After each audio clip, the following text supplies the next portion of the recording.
¿Qué tal, amigos? Estamos nuevamente en Diálogos Divinos, leyendo el libro de la Reina del Cielo en el Reino de la Divina Voluntad. Les saludamos sus amigos, el doctor Salvador Tomasini. Sí, hola, buenas noches. El amigo Alejandro Carrega. Hola, buenas noches, ¿cómo están? Y su servidora Alejandra López. Bien, continuamos con el día 18. Lección de la Reina del Cielo. Mi querida hija, hoy más que nunca te espero. Mi materno corazón está henchido. Siento la necesidad de desahogar mi ardiente amor con mi hija. Quiero decirte que soy madre de Jesús. Mis alegrías son infinitas. Mares de felicidad me inundan. Yo puedo decir, soy madre de Jesús, su criatura, su esclava, y solo al fiat lo debo. Me volvió llena de gracia. Preparó la digna habitación a mi Creador. Por eso la gloria, el honor y el agradecimiento sean siempre al Fiat Supremo. Ahora escúchame, hija de mi corazón. En cuanto fue formada con la potencia del Fiat Divino la pequeña humanidad de Jesús en mi seno, el sol del Verbo Eterno se encarnó en ella. Yo tenía mi cielo formado por el Fiat todo adornado de estrellas fulgidísimas, que centelleaban alegrías, bienaventuranzas, armonías de bellezas divinas. Y el sol del Verbo Eterno, resplandeciente de luz inaccesible, vino a tomar su puesto dentro de este cielo, escondido en su pequeña humanidad, al cual, no pudiéndolo contener, el centro del sol estaba en ella, pero su luz se desbordaba afuera e invistiendo cielo y tierra, llegaba a cada corazón. Y con su golpe de luz llamaba a cada criatura, y con las voces de luz penetrante les decía, hijos míos, ábranme, denme el puesto en vuestro corazón. He descendido del cielo a la tierra para formar en cada uno de ustedes mi vida. Mi madre es el centro donde reside y todos mis hijos serán la circunferencia donde yo quiero formar tantas vidas mías por cuantos hijos hay. A ver, primero, ya habíamos hablado de cómo fue formada la humanidad del Verbo, ¿no? Que el Espíritu Santo la había formado en el seno de María y que cuando ya estuvo perfectamente formada con figura de hombre, en ese momento es cuando el Verbo penetra y se encarna ahí en ella. O sea, aquí ella ya tiene ahora a su hijo completo dentro de ella. Hay algo que es interesante. El Verbo Eterno desciende en un cielo, pero un cielo formado dentro de María. O sea, la Divina Voluntad forma dentro de la criatura. O sea, todo lo que el cielo en donde habita Dios, ahora lo pone en donde va a habitar Dios, pero en la tierra. María se vuelve el cielo para Jesús. María es el cielo por contener todo lo que contiene la Divina Voluntad y por lo tanto contiene las bellezas, las bienaventuranzas, todos los bienes, todos los dones, todos los atributos de Dios están en María. Y por eso es que el Verbo Eterno no tiene reparo en venir a morar aquí. Lo mismo es estar en el cielo con la Trinidad que estar en el cielo en María. Aunque también, como ya oímos, o sea, es la Trinidad la que está en María. O sea, el Padre y el Espíritu Santo son totalmente inseparables del Verbo. Por lo tanto, aunque la parte actuante es la del Verbo, pero el Padre y el Espíritu Santo están presentes. Concurren. Así es. O sea, están ahí. Así que esto no quedó solo, ¿no? Luego, hay algo que a mí me parece como muy demostrativo y que tendríamos que analizarlo, porque dice, escondido en su pequeña humanidad había un sol, ¿sí?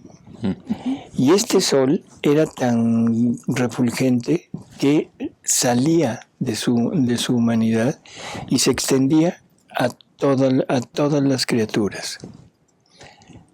¿No podría estar aquí la explicación de la estrella de Belén?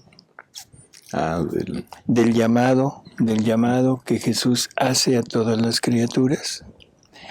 Cuando Él nos narra este llamado y nos hace la narración de los 3 hombres, estos poderosos que dieron acogida a este llamado, Él nos dice que fue una luz, pero una luz que iluminó a todo el mundo, pero que solamente 3 le pusieron atención. Que fueron 3 los únicos que se dispusieron a despojarse de todo para seguir aquel llamado. Y no solamente eso, sino que nos dice que esa luz, ese llamado, sigue llamando a todos, a toda la humanidad. Y es una luz espiritual que recibimos todos. Es una luz espiritual, ese llamado espiritual. Bueno, o sea, simplemente es un comentario, ¿no?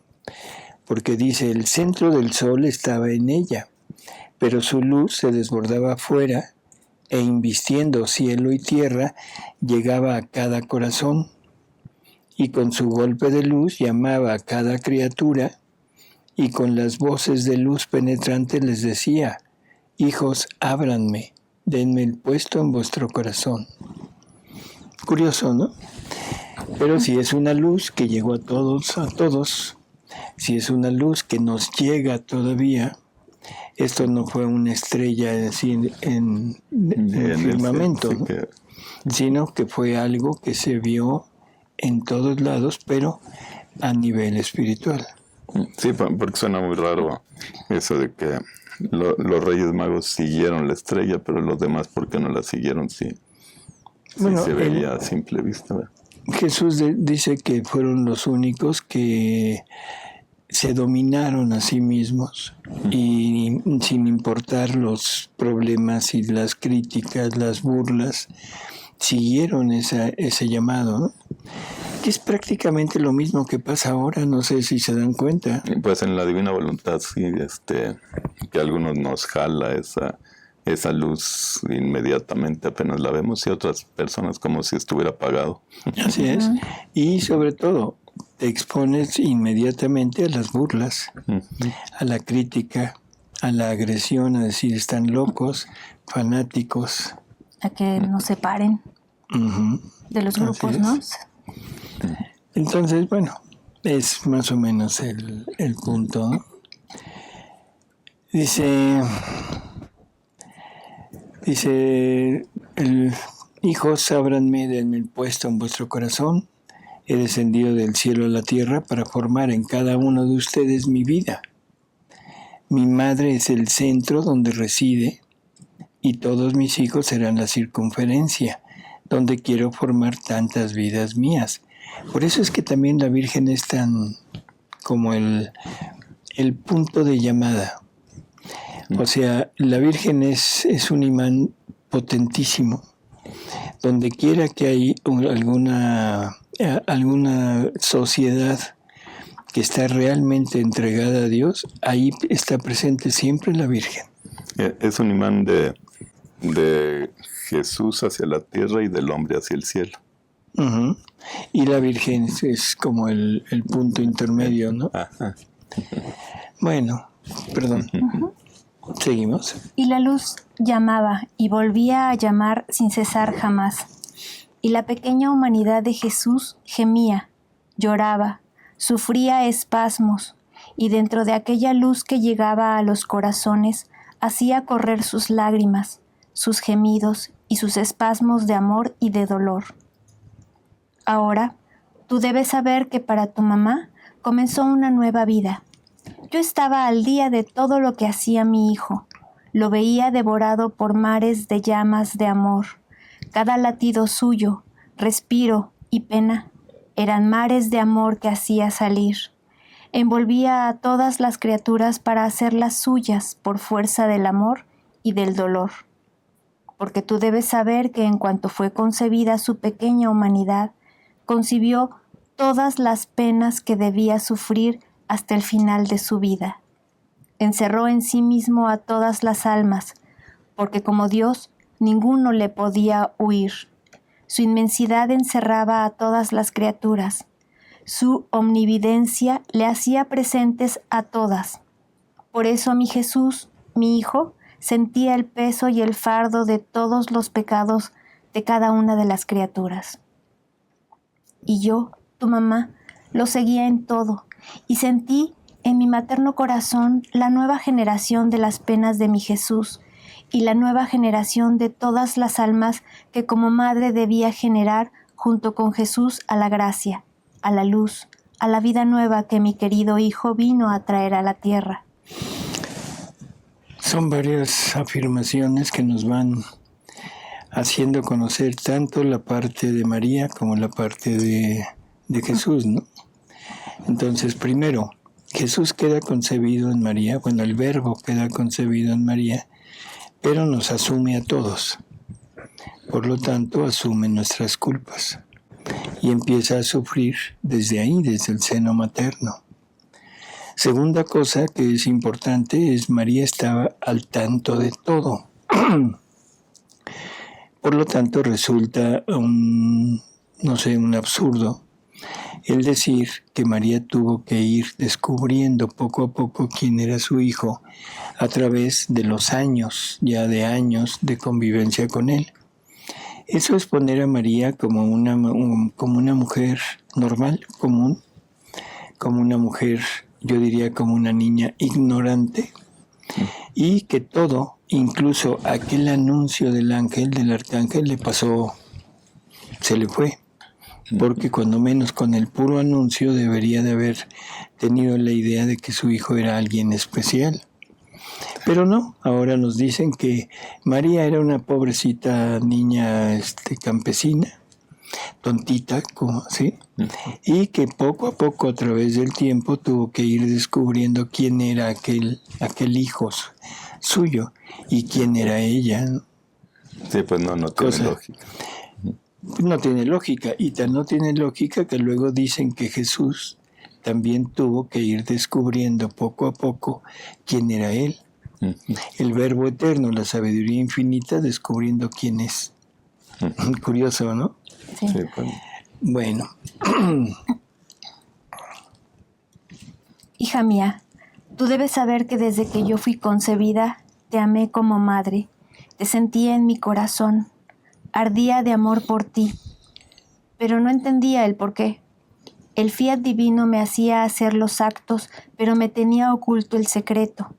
Pero en cuanto se encarnó, me develó el secreto y comprendí la fecundidad de mi maternidad, que no solo debía ser madre de Jesús, sino madre de todos.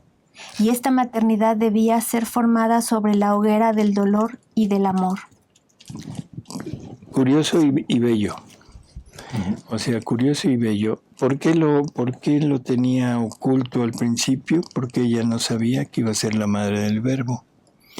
En cuanto se le descubre ese misterio y en cuanto el Verbo queda encarnado en ella, entonces le abre el velo y entiende que es nuestra madre. Que eso ya lo hemos repetido en varias ocasiones. O sea, María no es una madre heredada. María no es una madre de nombre. María es nuestra verdadera madre y madre de toda la familia humana. Porque en ella somos regenerados todos. En ella volvemos de nuevo a tener la posibilidad de readquirir todo lo que se le había dado al hombre en su creación. Volvemos a tener la posibilidad de aspirar a estar con Dios eternamente, o sea, en el cielo. Así que debemos entender que María es alguien muy especial, no solo por ser inmaculada, no solo por ser la madre del Verbo, del hombre Dios, sino por ser nuestra madre. ¿Esta misión originalmente era para Eva? Ser madre de toda la humanidad, pero Eva lo rechazó y vino María. No. Yo pienso que la humanidad de María siempre estuvo en la mente de Dios. Probablemente si Eva no hubiera pecado, si Adán no hubiera pecado, probablemente María hubiera nacido antes. Probablemente. O sea, ¿por qué se tardó tanto tiempo? Porque el Padre pide que determinado número de actos de petición del Redentor y actos de virtud humana, o sea, de santidad humana, para que Él decida mandar al Redentor. Entonces, el tiempo que tardó es muy probable que haya sido más que nada para cumplir esa petición. Si Adán hubiera salido triunfador cuando hubiera venido María, lo más probable es que hubiera sido antes. No había necesidad de esperar tanto tiempo. Pero en Adán estaba contenida toda la humanidad. Sí, ¿En María también? En María también. Y sobre todo el Verbo hubiera venido no a redimir, sino a reinar. Y el reinado tenía que ser prácticamente inmediato. Para que fuera realmente un reino, se debería de dar a conocer todas las verdades sobre ese reino. Y deberían de haberlo vivido todos, o sea, bien, y haber tenido el conocimiento completo de todo lo que venía para poder vivir. Y luego ahí hubiera estado la reina, casi inmediato, para venir ya no venir, sino aparecer realmente nada más para reinar. ¿Sí? En fin, no fue. Todo se queda en, no sé, especulaciones. Y lo importante realmente, lo único que tenemos es que Adán falló, tuvieron que pasar 4,000 años para que viniera el Redentor, y que es gracias a María que lo tenemos a Él. Ya sabremos esta verdad cuando lleguemos al cielo, ¿verdad? Así es. Ya merito. Ya merito. ¿Y por qué te me quedas viendo? No, otro comentario, nada. No, estaba pensando se me hace curioso que la Virgen sabía todo, menos que ella iba a ser la madre, y Eva sabía todo, menos cómo se iban a reproducir. Que es más o menos... hay un secreto para hay un secreto, y ese secreto es siempre referido a la maternidad. Ajá. ¿Sí? Pero bueno, pues es parte de... Sí. Hija mía, cuánto te he amado y te amo. Ahora escucha, hija querida, hasta dónde se puede llegar cuando el divino querer toma la vida obrante en la criatura y la voluntad humana lo deja hacer sin impedirle el paso. Esto es importante, ¿eh? Ahora escucha hasta dónde se puede llegar cuando se vive en el divino querer. Lo único que se requiere es que la criatura no le ponga un obstáculo. Es algo que lo hemos oído, lo hemos leído, lo hemos platicado, pero no lo hemos ni entendido, mucho menos realizado. Quitar la piedra de nuestra voluntad. Quitar la piedra de nuestra voluntad.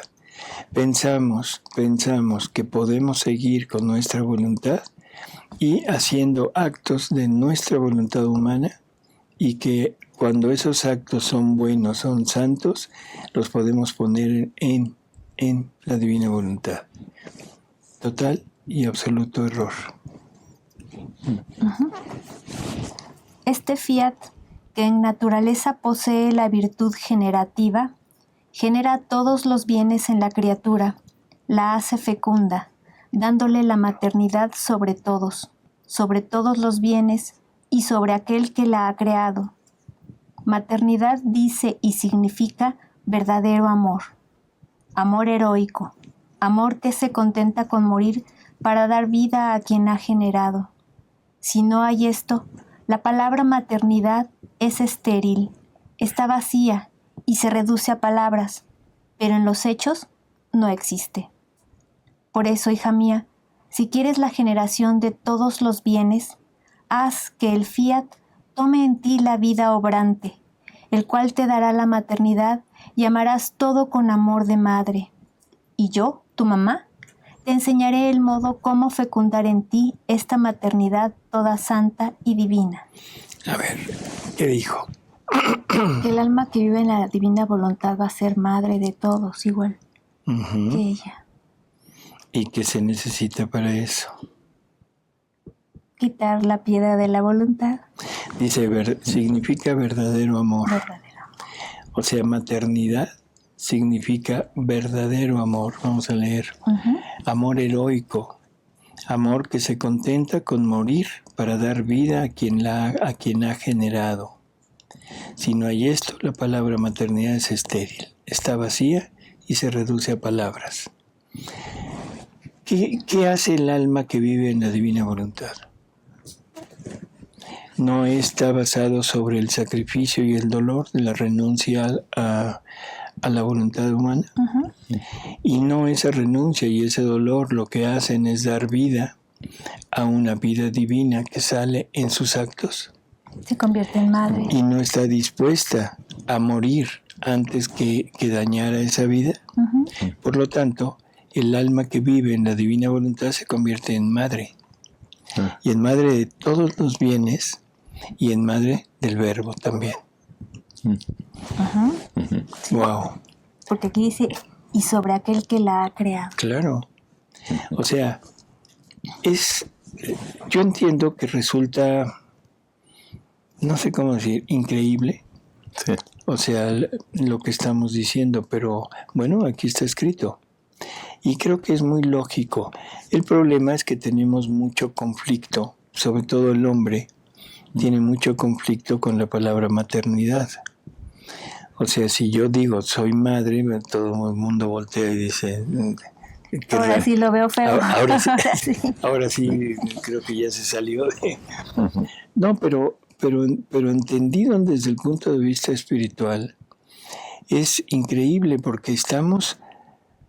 De alguna manera, nuestro sacrificio de no darle nunca vida, que lo dijo hace en el párrafo anterior, que la maternidad debe estar formada sobre el dolor y sobre el amor. ¿Sí? Entonces, el alma que vive en la divina voluntad sobre el dolor de la renuncia, el amor a la divina voluntad, da como consecuencia una vida divina. Y cuando alguien da a luz o genera de ella a una vida, ¿cómo se llama? Madre. Así que de alguna manera se está produciendo ese fenómeno y ahora somos madres de vidas divinas. ¿Sí? Y que estamos dispuestos a morir antes que dañarlo. Porque a final de cuentas esto es a nivel espiritual y a nivel espiritual no existe el sexo hombre o mujer, ¿no? Así es. Todos somos iguales. Y por eso le dice aquí, tome en ti la vida obrante, el cual te dará la maternidad y amarás todo con amor de madre. Y yo, tu mamá, te enseñaré el modo como fecundar en ti esta maternidad toda santa y divina. Bueno, pues queremos ser madres de todo, madres de vidas divinas, tomar el rol junto con María de madre del Verbo. Pues sí, aunque suene raro. Aunque suene raro, pero qué maravilloso. Pero Jesús ya lo dijo desde el Evangelio, el que hace la voluntad de mi Padre es mi madre, mi hermano. Así es. Ya lo dijo. Pero ¿quién lo ha entendido? No, hasta que nos vinieron a explicar con este libro. Exacto. O sea, esto es como la explicación de aquello, pero es una explicación que sale totalmente del entendimiento. Sí. En fin. En cuanto llegué a ser madre de Jesús y madre tuya, mis mares de amor se duplicaron y no pudiendo contenerlos todos, sentía la necesidad de expandirlos y de ser, incluso a costo de grandes sacrificios, la primera portadora de Jesús a las criaturas. ¿Pero qué digo? ¿Sacrificios? Cuando se ama de verdad, los sacrificios, las penas, son refrigerios, consuelos y desahogos del amor que se posee. Oh hija mía, si tú no pruebas el bien del sacrificio, si no sientes cómo él es causa de las alegrías más íntimas, es señal de que el amor divino no llena toda tu alma, y por lo tanto que la divina voluntad no reina como reina en ti. Ella sola da tanta fuerza al alma de volverla invencible y capaz de soportar cualquier pena. Generalmente las personas preguntan, ¿cuál es la señal para saber si vivimos en la divina voluntad? Uh-huh. Y hay varias señales que se van dando. Pero aquí hay una que es excelente, ¿no? Porque dice, si tú no pruebas el bien del sacrificio, si cuando hay sacrificio sentimos el mal, sentimos la fuerza, sentimos el choque, sentimos ese estire y afloje por aceptarlo, señal segura de que no estamos viviendo en la divina voluntad. ¿Sí? Porque en el momento en el que sintiéramos eso, veríamos que ese sacrificio es la causa de las alegrías, de las bienaventuranzas y de la obtención de todos los bienes. Así que pon la mano sobre tu corazón y observa cuántos vacíos de amor hay en él. Reflexiona. Aquella secreta estima de ti misma, aquel turbarte por cada mínima contrariedad, aquellos pequeños apegos que sientes a cosas y a personas, aquel cansancio en el bien, aquel fastidio que te causa lo que no te gusta, equivalen a otros tantos vacíos de amor en tu corazón, vacíos que, parecidos a la fiebre, te privan de la fuerza y del deseo de llenarte de voluntad divina. Oh, ¿cómo sentirías también tú la virtud refrescante y conquistante en tus sacrificios si llenas de amor estos vacíos tuyos? Este párrafito guárdenlo siempre, por favor, y léanlo continuamente, porque esto es lo que nos impide entrar a vivir en la divina voluntad. Y es en lo que ayuda el enfrentarse con el demonio para ver todas esas pequeñas cosas que traemos en el corazón y no las vemos. Y que no las vemos, esa pequeña, esa secreta estima de ti mismo. Y pues sí, ¿cuántos de nosotros no tenemos ese gusanito de decir valgo? ¿Sí? Sí, porque desde chicos nos enseñaron eso. Así es. Uh-huh. Sí. Ahora hay que desaprender. Hay que desaprender eso, exactamente. Bueno, seguimos. Hija mía, dame ahora la mano y sígueme, porque yo continuaré dándote mis lecciones. Partí de Nazaret acompañada de San José, afrontando un largo viaje y atravesando montañas para ir a visitar en Judea a Isabel, que a avanzada edad milagrosamente llegaba a ser madre. Yo iba a ella no para hacerle una simple visita, sino más bien porque ardía en deseos de llevarle a Jesús. La plenitud de gracia, de amor, de luz que sentía en mí me empujaba a llevar, a multiplicar, a centuplicar la vida de mi hijo en las criaturas. Sí, hija mía, el amor de madre que tuve por todos los hombres y por ti en particular fue tan grande que yo sentí la necesidad extrema de dar a todos a mi querido Jesús, a fin de que todos lo pudieran poseer y amar. El derecho de madre que me fue dado por el fiat me enriqueció de tal potencia de multiplicar tantas veces a Jesús por cuantas eran las criaturas que lo querían recibir. Este era el más grande milagro que yo podía hacer, tener pronto a Jesús para darlo a cualquiera que lo deseara. ¿Cómo me sentía feliz? Claro. Cuánto quisiera que también tú, hija mía, acercándote a las personas y haciendo visitas, fueras siempre la portadora de Jesús, capaz de hacerlo conocer y deseosa de hacerlo amar. Yo creo que esto es algo que es como natural, ¿no? Cuando el alma se llena realmente de esta vida divina, lo único que esta vida divina quiere es darse a conocer. Por lo tanto, el primer impulso de aquella alma es salir a dar a conocer lo que tiene ya en su interior, ¿sí? Entonces, como que es un movimiento natural de la persona de querer salir a expandir esto, ¿no? Es el desahogo del que habla Jesús. Es el desahogo del que habla Jesús. De su amor. Así es. Que nos lo comparte. Fue su primera epifanía, su primera manifestación. Fue su primera manifestación, ¿no? Así es.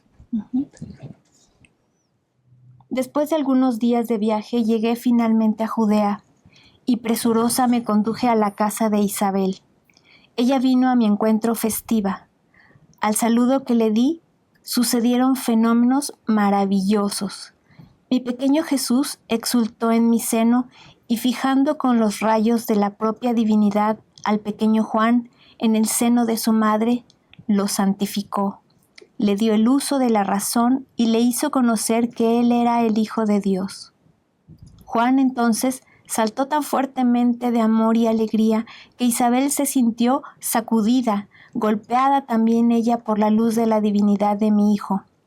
Supo que yo me había convertido en la Madre de Dios y en el énfasis de su amor, temblando de gratitud, exclamó: ¿De dónde a mí tanto honor que la Madre de mi Señor venga a mí? Yo no negué el altísimo misterio, más bien lo confirmé humildemente, alabando a Dios con el canto del Magnificat, canto sublime por medio del cual continuamente la Iglesia me honra. Anuncié que el Señor había hecho grandes cosas en mí, su esclava, y por eso todas las gentes me habrían llamado bienaventurada.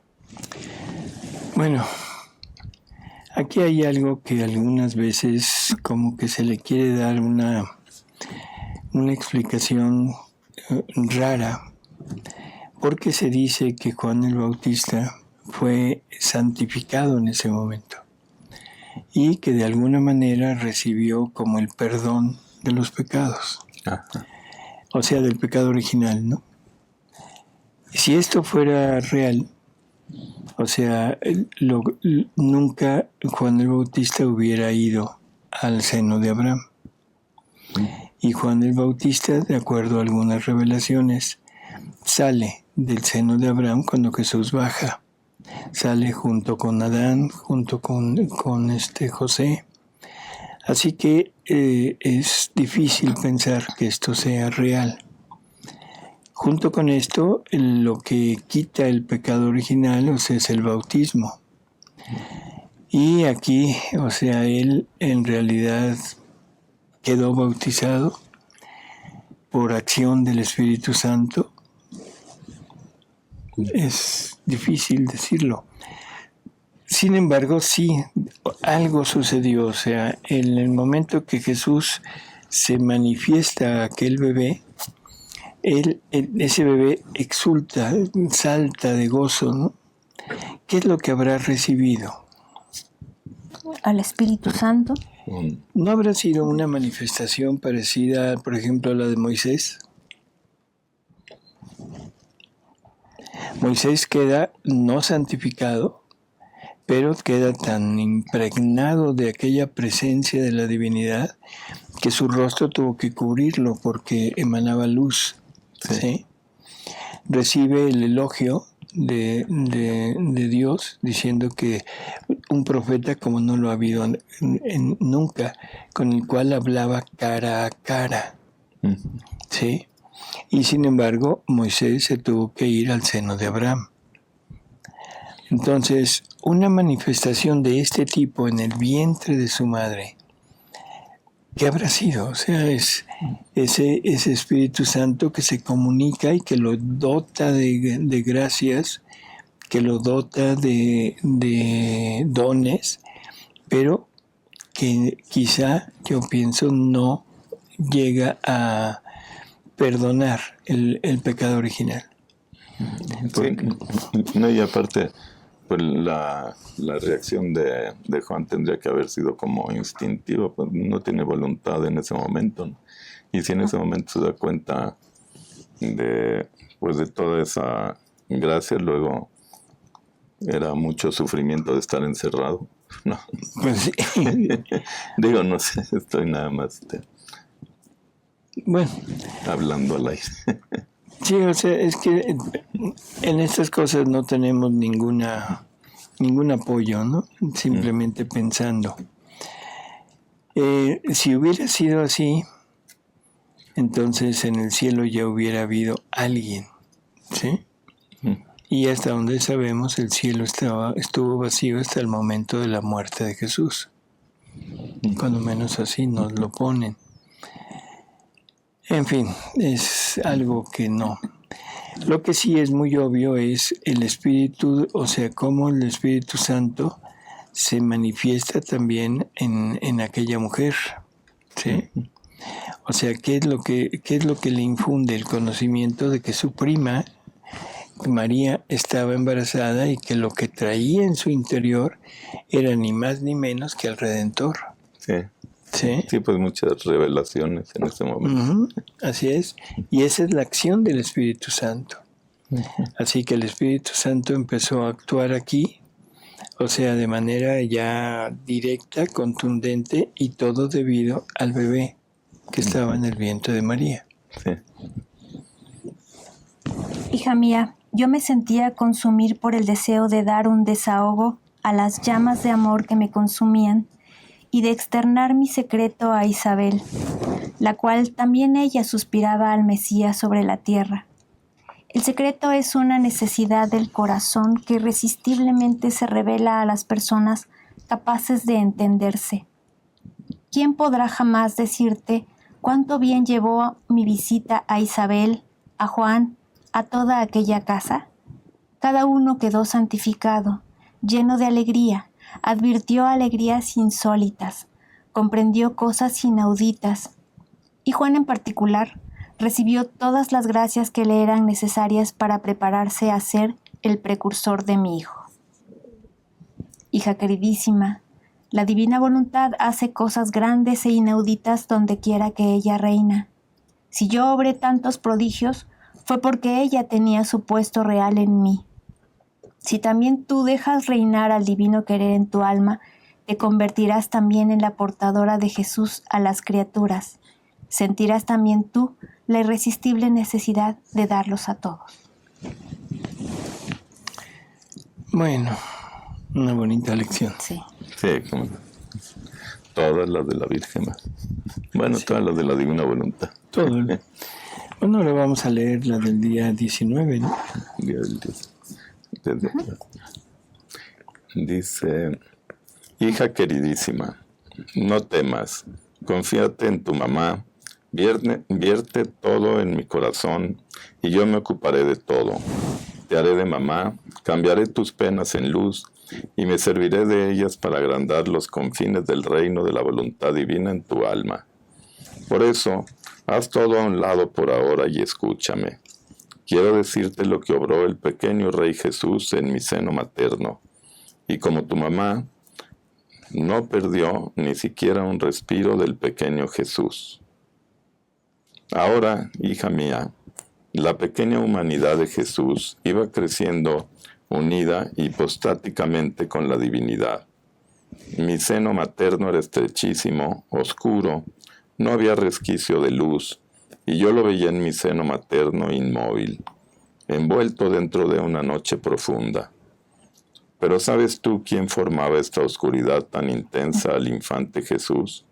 La voluntad humana, en la cual el hombre voluntariamente se había envuelto, y por cuantos pecados cometía, tantos abismos de tinieblas formaba alrededor y dentro de sí, de modo que lo dejaba inmóvil para hacer el bien.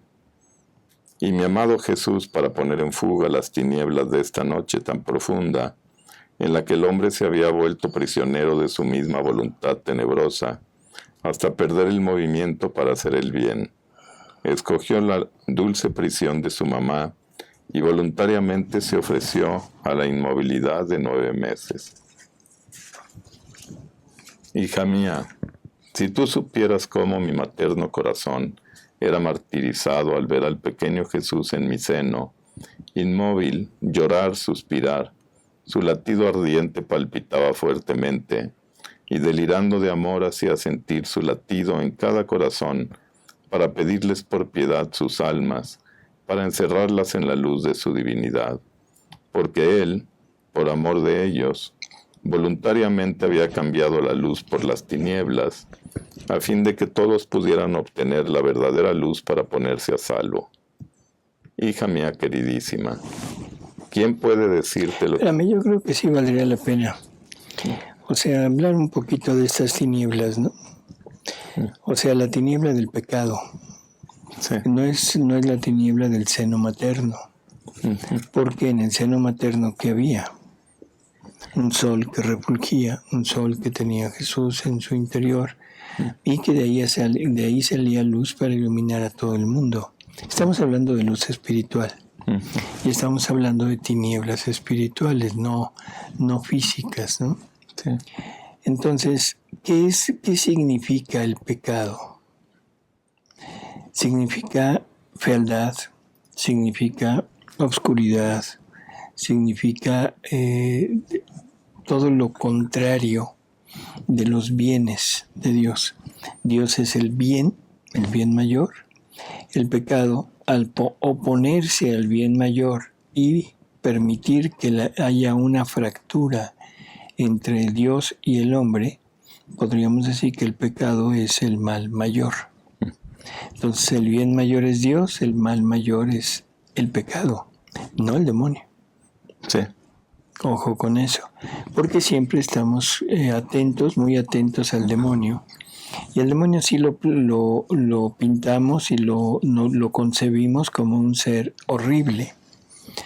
Prueba de eso, bueno, son todas las leyendas, todas las ideas de las personas. O sea, el demonio es el mal mayor para él mismo, pero en el plan de entre Dios y el hombre es el pecado. Así es, o sea, entre Dios y el hombre es el pecado.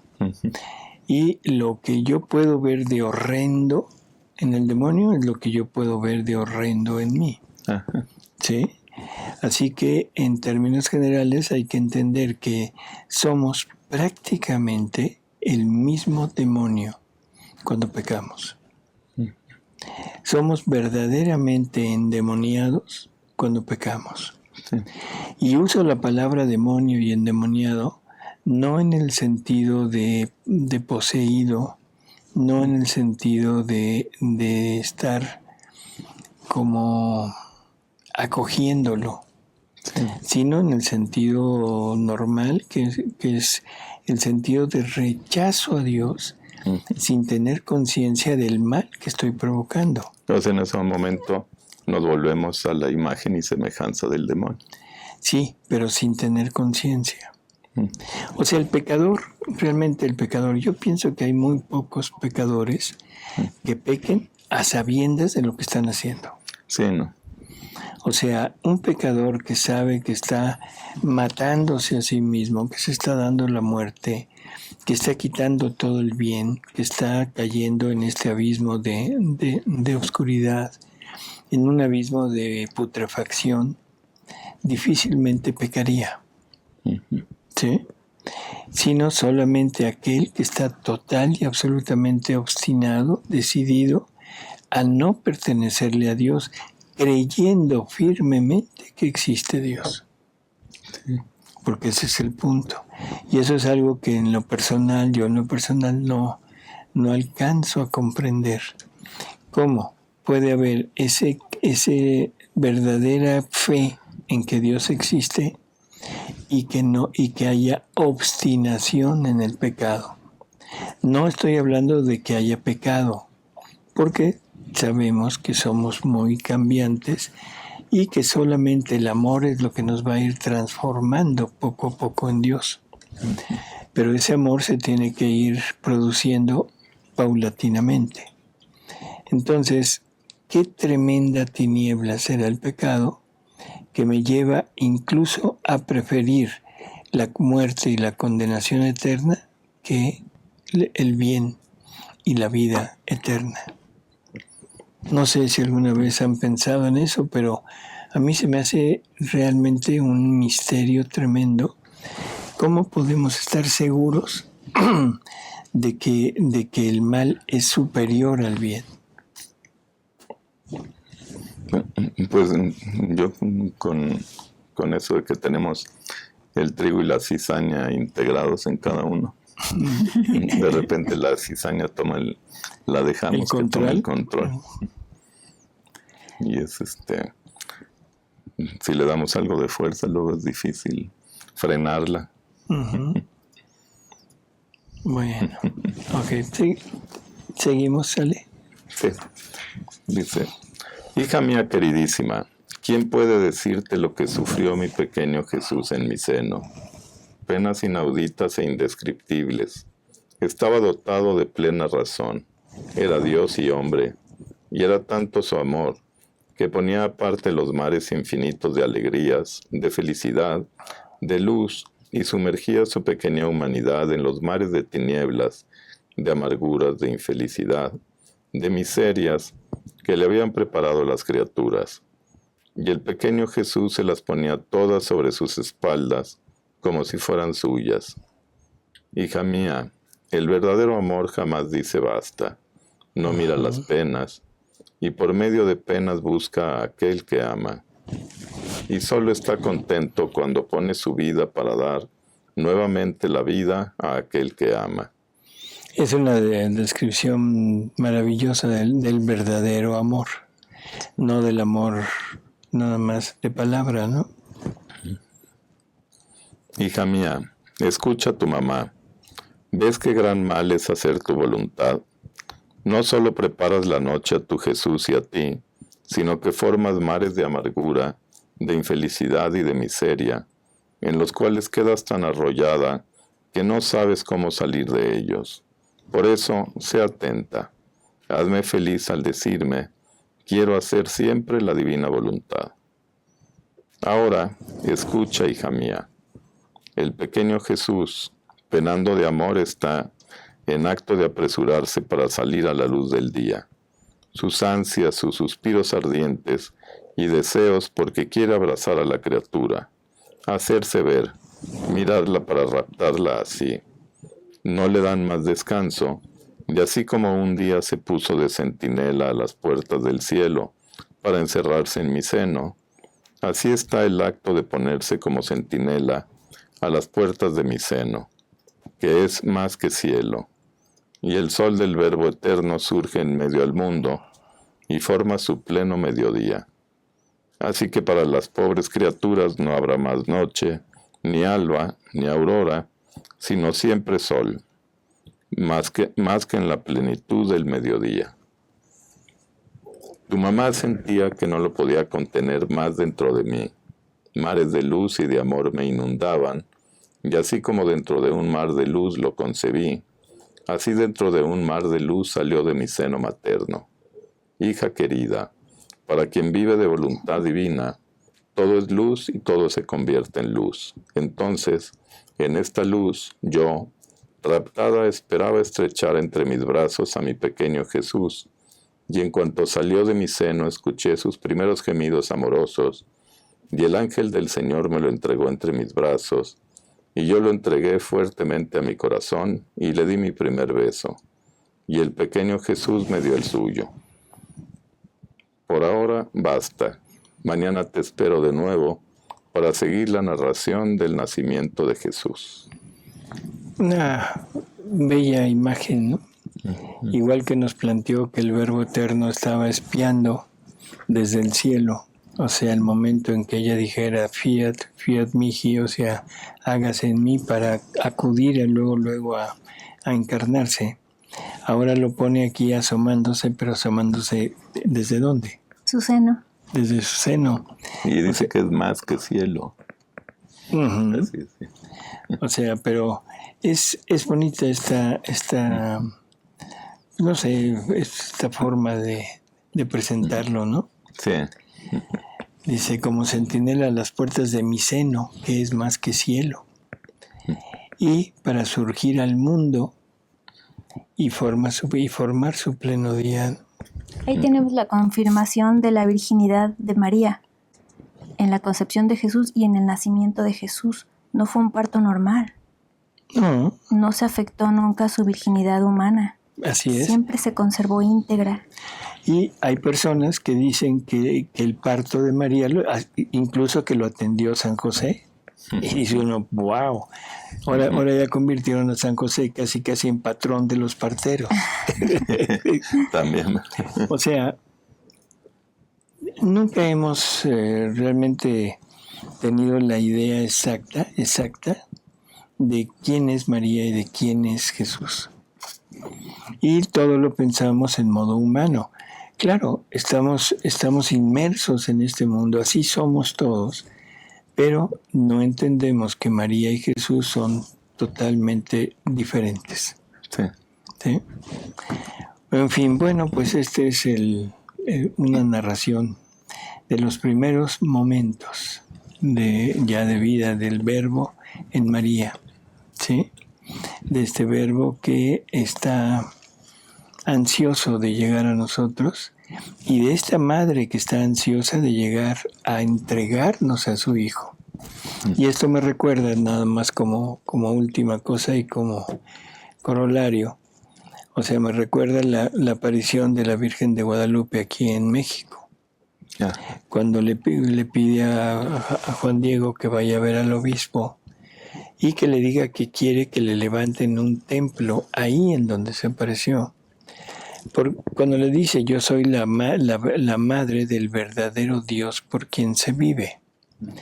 Y quiero que me levanten aquí un templo porque desde aquí quiero, o sea, darles mi amor y todo, pero sobre todo quiero entregarles, vengo a darles a mi Hijo. ¿Sí? O sea, esta bendita tierra americana, no me refiero a México, sino a América como continente, en donde María se hace presente y externa el deseo de venir a entregarnos a su Hijo Jesús, y ser ella la portadora, igual que fue la portadora allá en Israel, igual que fue la portadora ante su prima Isabel, igual que fue la portadora ante su sobrino Juan el Bautista, igual que fue la portadora a todo el mundo en el momento que lo da a luz, igual que fue la portadora que lo da a luz como redentor en la cruz en el momento de la muerte.